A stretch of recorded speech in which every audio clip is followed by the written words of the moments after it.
From Halloween until after New Year's, Christmas carols seem to blare in every store and car radio in America.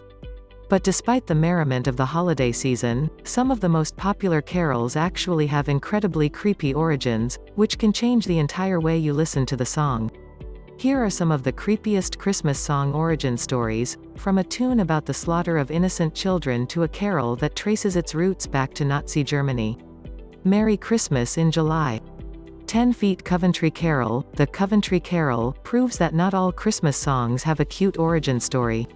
This carol dates all the way back to pre-modern England, when villagers still performed mystery plays or reenactments of popular Bible stories. Some of the most prevalent included the fall of man, the building of the ark, and, of course, the Nativity. The Coventry Carol is from a play that occurs soon after the birth of Christ, in the city of Bethlehem. The reenactment depicted the slaughter of innocents, when King Herod ordered the massacre of the city's male infants in an attempt to weed out the Messiah. So the song, essentially, is a funeral dirge, where the mothers of the murdered children sing one last lullaby to their dead sons. The mystery plays were meant to help a largely illiterate population memorize their Bible stories, and this one must have stuck, because the Coventry Carol is still one of the most commonly performed Christmas songs. Even its modern popularity can be traced back to a traumatic event. The song first found a wider audience during World War II, right after the bombing of the English city of Coventry. BBC's Empire broadcast played the carol during their Christmas show, which concluded with a performance of the song from the bombed ruins of the city's cathedral. 9 Feet Down in Yon Forest. The Corpus Christi Carol. With cheerful lyrics about a bleeding knight and a hound licking at his wounds, it's no wonder that Down in Yon Forest is a lesser-known Christmas carol. But the song actually dates back to the 15th century and isn't really about Christmas at all. A lot of scholars think that it refers to the Holy Grail legend and Jesus bleeding from his wounds on the cross. The hall in the lyrics is allegedly the castle of the Grail, where Christ's blood was collected, and the bleeding knight in the song is supposedly Jesus himself. Others think that the bleeding knight is a character called the Fisher King in the legends of King Arthur. In the Arthurian legend, the king is the last of a long line of descendants charged with protecting the Holy Grail. According to myth, the Fisher King's legs are perpetually wounded, and he's unable to move on his own or father a child, which reduces his kingdom to a barren wasteland. One researcher has even suggested that the carol has something to do with the scandals of the Tudor era and that the falcon mentioned in some versions of the song symbolized Henry VIII leaving Catherine of Aragon for Anne Boleyn. Whatever the case, with its bloody imagery and haunting tune, it's guaranteed to give you the chills if you hear it on Christmas Eve. 8 Feet I Wonder As I Wander. John Jacob Niles, the composer of I Wonder As I Wander, tries to make its origin story sound cheerful, but it's actually pretty creepy. In 1933, at the height of the Great Depression, Niles was walking around an Appalachian town in North Carolina when he ran into an impoverished family who were about to be evicted from the town. As the mother and father were scrounging for gas money, their tousled, unwashed daughter came out and started singing 3 lines of a song.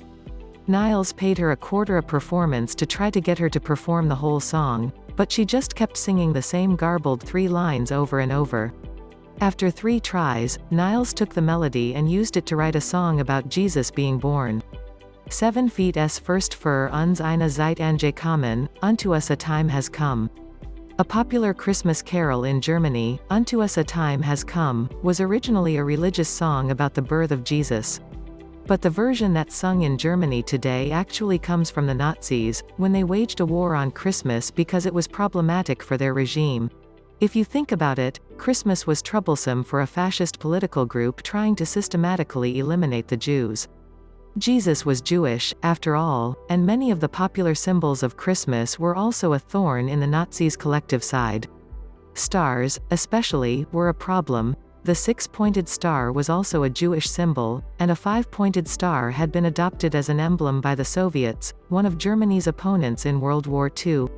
In response to these issues, the Nazis decided to try to secularize the holiday, attempting to make it into a Germanic winter solstice festival. That's also where the carol comes in. Nazi poet Paul Hermann rewrote Unto Us a Time Has Come as a simple winter song about walking in the snow, and the original version never managed to make a comeback. If you hear the song being sung in Germany today, chances are that it's the Hermann version from the Nazi period. 6 feet Zwarte Piet, Weedeweedeweet, Black Pete, Weet. Zwarte Piet is a Belgian song about Black Pete, a popular Dutch Christmas character who helps St. Nicholas deliver presents. The carol seems fairly innocuous on the surface. The singers ask Black Pete to send Santa their regards and toss something in their empty shoe, a reference to the Belgian, Dutch tradition of leaving shoes out for St. Nicholas to fill instead of stockings. The problem? Black Pete is actually a horribly racist character and has been controversial in the Netherlands for decades. You see, actors who play Black Pete in Christmas celebrations always perform in blackface, and the character is almost always represented in books and popular culture as an offensive caricature of a black man. The Dutch insist that Black Pete is harmless and that his face is black because he's sooty from coming down the chimney. Critics, however, point out that his clothes somehow always remain soot-free and miraculously intact whenever he's pictured. On top of that, in the original book that helped cement the Black Pete tradition, a white Santa brings his sidekick to the Netherlands on a ship and treats him like a servant throughout the course of the story. It also doesn't help that a typical Black Pete costume includes a coarse afro wig and huge, minstrel bright red lips. So sing the song, by all means, but just know that the funny character you're singing about is essentially a slave who is always depicted by a white man in blackface. 5 feet Here We Come A-Wassailing, Here We Come A-Wassailing, is possibly one of the most traditional Christmas carols in existence, and it's usually heard from door-to-door carolers throughout the holiday season, especially in the UK. The song is all about Christmas-time good cheer and generosity, with lyrics that beseech the owner of the house to pour the carolers a glass of beer and slip them a few coins before they leave. It's the origin of the wassailing tradition that really makes this song creepy. Historically, the custom started in feudal England on the estates of lords, where wassailing served as a safety valve to keep the peasants from becoming too resentful of their masters. The lord of the manor would give food and drink to peasants who came to wassail at their door during the winter, in exchange for them giving their blessing and goodwill. Essentially, the lord was giving his poor, socially inferior subjects a few handouts to ensure that they wouldn't rebel against him in the coming year. But the earliest wassailing origin story dates from AD 1135 and claims that a king named Vortigern was served wine by a very pretty young peasant girl who greeted him with, "Levert King, was hail." The king immediately wanted to sleep with her, so he responded with his own toast, Drinc hail, kissed her, and plied her with wine before taking a drink himself. Thus, the tradition of wassailing was born. So, when people sing carols today, they're unintentionally paying homage to social inequality and a toast created by a lecherous old king. Here We Come A-Wassailing is also unfortunate in and of itself, because it specifically used to be sung by beggars and orphans on the streets of England when they would beg for food around Christmas time. 4 feet The Huron Carol, invented by John de Brebeuf, a Jesuit missionary to the Huron tribe in Canada. This 17th-century carol was intended to teach the natives about the birth of Jesus by incorporating elements of their own culture into the story. So, in the lyrics, Christ is born in a bark lodge and wrapped in rabbit skin, while 3 wise chiefs gift him with offerings of fox and beaver pelt. It's a little corny, sure, but nothing too creepy. That is, until you find out how Brebeuf eventually died. While the Hurons tolerated his presence and religious teachings, the Iroquois were not too happy about Brebeuf's attempts to convert local tribes to Christianity. So, in 1649, they captured him with a few other missionaries and burned them at the stake after ritualistically torturing them. Part of the torture involved pouring boiling water over Brebeuf's head to mock baptism, and the natives also drank his blood to absorb his courage for tolerating the pain. They finally killed him, but even the death itself was painful. So, if you ever listen to this peaceful hymn, remember that it might have been one of the contributing factors to its author's painful death. 3 feet The Cherry Tree Carol, plus, The Cherry Tree Carol, is a song about the unborn Jesus Christ speaking to Joseph from inside Mary's womb, so the lyrics themselves are already pretty creepy. It tells the story of Mary and Joseph walking through an orchard, where Mary asks Joseph to pick some cherries for her to eat.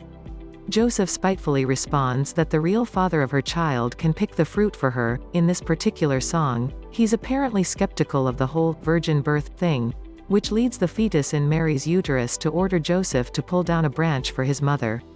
The whole story is vaguely unsettling and definitely casts baby Jesus in a more ominous light. According to some scholars, the song originated from the infancy Gospel of the Pseudo-Matthew, a 9th-century Latin text of dubious authorship. The original story that inspired the song is only slightly better. According to the author, the miracle actually took place after the birth of Jesus, when Mary and Joseph were fleeing from King Herod. The family paused to rest under a date tree, which Jesus, who would only have been around 2 at the time, ordered to lower its branches so his mother could pick some dates. Though this version is a little better than an unborn baby speaking from his mother's womb, it's still pretty disconcerting to think of 2-year-old Jesus speaking in full, advanced sentences like a possessed kid from a horror movie. 2 feet I saw 3 ships. The popular Christmas carol, "I saw 3 ships, come sailing in," has confused some scholars for centuries. The most popular interpretation is that the titular 3 ships in the song represented the 3 wise men in the Nativity story, but it's still unclear how a trio of boats could have arrived in landlocked Bethlehem on Christmas Day. The most prevalent theory today, however, suggests that the song actually doesn't refer to the Christmas story at all but instead to something much less adorable. Scholars now suggest that in the original song, the ships were transporting the skulls of the 3 wise men to Cologne Cathedral in Germany. To this day, the cathedral in Cologne is known for the Shrine of the 3 Kings, a gilded sarcophagus that's apocryphally said to contain the remains of the biblical Magi. Many now think that "I saw 3 ships" references the transport of those remains to Germany in AD 1162, which makes the song less about the birth of Jesus and way more about the internment of human remains in their final resting place. 1 foot Jólakatorin, the Christmas cat. Jólakatorin, or the Christmas cat, is an incredibly popular Christmas song in Iceland, performed by Björk, among others. The song gets its name from a popular Icelandic legend about the Yule cat, a fearsome beast that's said to eat children who don't receive new clothes for Christmas. It seems a bit odd to punish someone for not getting a specific gift, but apparently it's because traditional Icelandic families tried to finish all the work with their autumn wool harvest by Christmas time, and those who helped contribute received a new piece of clothing as one of their gifts. So, if children didn't find at least a pair of socks in their stocking, it basically meant they had been lazy and hadn't helped with the family chores. Icelandic Christmas lore can actually be incredibly gruesome. The Yule cat is also said to live in the same cave as Grilla, a huge ogress who lives in the mountains of Iceland and boils naughty children in her cauldron. She's married to another bloodthirsty ogre and is also the mother to the 13 Yuletide lads, who also have a reputation for eating the occasional naughty child.